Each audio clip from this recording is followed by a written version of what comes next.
नमस्कार, आप देख रहे हैं कबीर न्यूज। मैं हूं आपके साथ ऋचा कमल। आपकी अदालत वाले पत्रकार अब अपनी अदालत चलाने लगे हैं, खुद ही वकील और खुद ही जज बन बैठे हैं।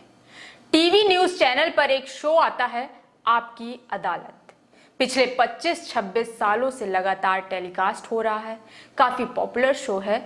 ये शो इंडिया टीवी पर आता है। इस शो के कर्ता धर्ता हैं रजत शर्मा, इंडिया टीवी के एडिटर भी हैं।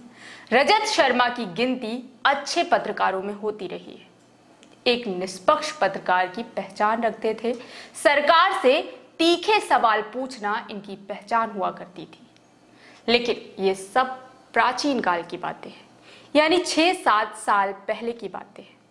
सत्ता के साथ अब रजत शर्मा भी बदल चुके हैं।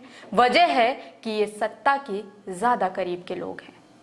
पूर्व वित्त मंत्री स्वर्गीय श्री अरुण जेटली जी इनके परम मित्र रहे हैं। सत्ता के करीब होने के बाद से रजत शर्मा का अलग ही तेवर देखने को मिला है। ऐसा बदलाव शायद ही किसी वरिष्ठ पत्रकार में देखने को मिले। रजत शर्मा वही हैं, लेकिन अब उनके सवाल बदल गए हैं। उनका लहजा बदल गया है, उनका नजरिया बदल गया है। पहले वो बातों की जड़ तक जाकर खबर को चलाते थे, अब एंगल ढूंढते हैं, धार्मिक एंगल। अब रजत शर्मा जी उस जमात में शामिल हो चुके हैं जो हिंदू मुस्लिम की बात दिन भर टीवी पर करते रहते हैं। रजत शर्मा द्वारा किए गए ट्वीट के कुछ नमूने पेश करना चाहूंगी, जिससे आपको ये समझने में आसानी होगी कि आखिर में रजत शर्मा के बारे में ऐसा क्यों कह रही हूं। तबलीगी जमात मामले में रजत शर्मा ने खूब सवाल उठाए, वकालत की और फैसला भी सुना दिया। रजत शर्मा ने इंडिया में कोरोना के फैलाने का पूरा श्रेय तबलीगी जमात को ही दे दिया। रजत शर्मा ने तबलीगी जमात, मुसलमान और मौलाना साद से सवाल पूछे, लेकिन एक भी सवाल उन्होंने निजामुद्दीन पुलिस प्रशासन से नहीं पूछा कि आखिर लोग जमा कैसे हुए थे।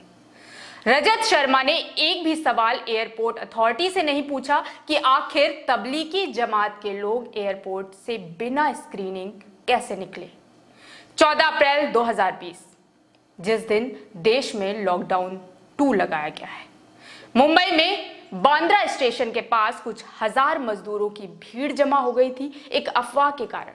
उस पर सभी पत्रकारों ने सवाल उठाया, मुंबई प्रशासन पर सवाल उठा, लेकिन रजत शर्मा एक अलग ही एंगल लेकर सामने आ गए।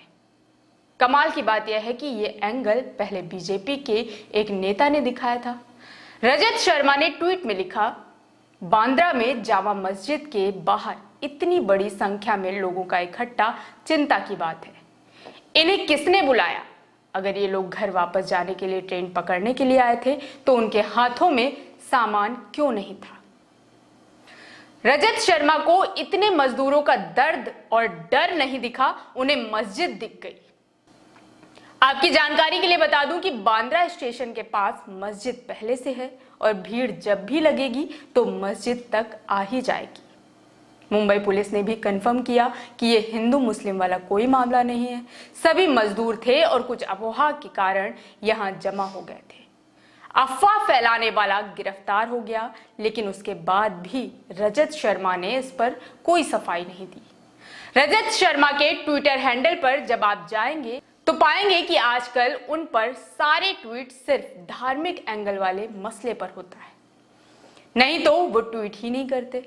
महाराष्ट्र के पालघर का मामला, जहां 2 संतों को गांव की भीड़ ने मिलकर मार डाला, देश में इस पर सवाल जारी है।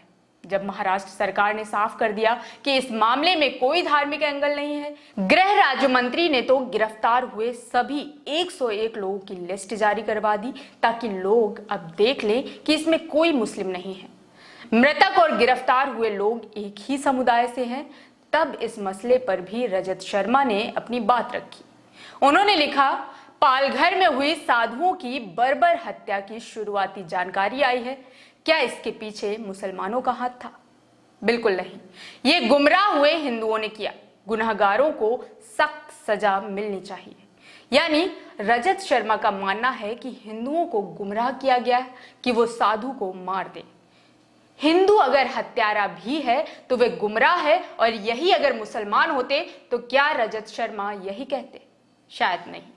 जबकि अब तक के जांच के अनुसार बच्चे चोरी के शक में गांव वालों ने संत पर हमला कर दिया। कुल मिलाकर अब ये कहा जा सकता है कि आपकी अदालत शो चलाने वाले रजत शर्मा अब अपनी अदालत खोलकर बैठ गए हैं, और बाकी न्यूज एंकरों की तरह वकील और जज खुद ही बन बैठे। उनके तीखे और कड़े सवाल अब सरकार के लिए नहीं, बस एक खास समुदाय तक के लिए सीमित रह गए।